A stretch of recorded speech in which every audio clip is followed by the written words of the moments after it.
এত স্বাদ আপনি জীবনে কল্পনা করতে পারবেন না। এটাই হলো অরিজিনাল সেই গমের লাল আটা রুটি। এটাই হলো গমের লাল আটা। এলাকা থেকে গম কিনছিলাম, কেজি নিয়েছিল 50 টাকা। সেই গম ভাঙ্গাইছি, ভাঙানিতে কেজি প্রতি খরচ পড়ছে 15 টাকা, তার মানে প্রতি কেজি আটার দাম পড়ছে 65 টাকা। ওকে, তো এই আটাগুলা মূলত অনলাইনেও বিক্রি করা হয়, আপনার 90 থেকে 105, 10 এরকম কেজি হিসাবে বিক্রি করে। তো যারা এরকম অরিজিনাল গমের লাল আটা খাইতে চান, পুষ্টিকর আটা রুটি খাইতে চান, নিজেরা এরকম গম কিনা ভাঙাইয়া তারপর আপনারা খাইবেন। দেখেন অরিজিনাল গমের লাল আটা রুটি বানানোর পর কেমন দেখায়, লাল। পুষ্টিকর গমের লাল আটা, এটাই হলো সেই হারিয়ে যাওয়া পুরাতন ঐতিহ্য। এই আটা আমরা অনেক আগে খাইতাম, এখন মার্কেট থেকে প্রায় বিলুপ্ত।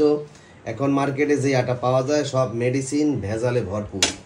তাই নিজের এলাকা থেকে গম কিনা ভাঙাইয়া তারপর এই পুষ্টিকর আটা খাইতেছি, আপনারাও কিনা খাইতে পারেন। এই হলো ভাজার পরের দৃশ্য, অনেক সুন্দর লাগতেছে। এই দেখেন,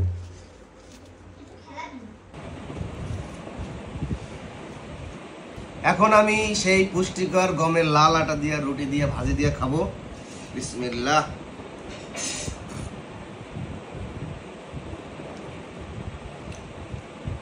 এত স্বাদ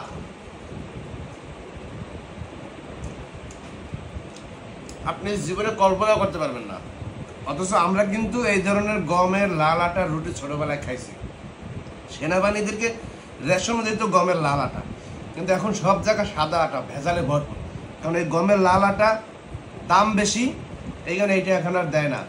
আর বাজারে বিক্রি করে সাদা আটা, ওই আটার ভিতরে প্রচুর ভেজাল, ওইটা খাওয়া মানে বিষ খাওয়া সমান কথা।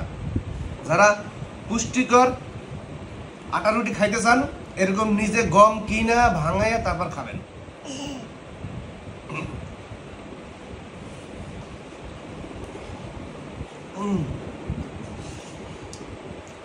দেখেন রুটির চেহারা গুলো দেখেন, একদম লাল টক টক করে।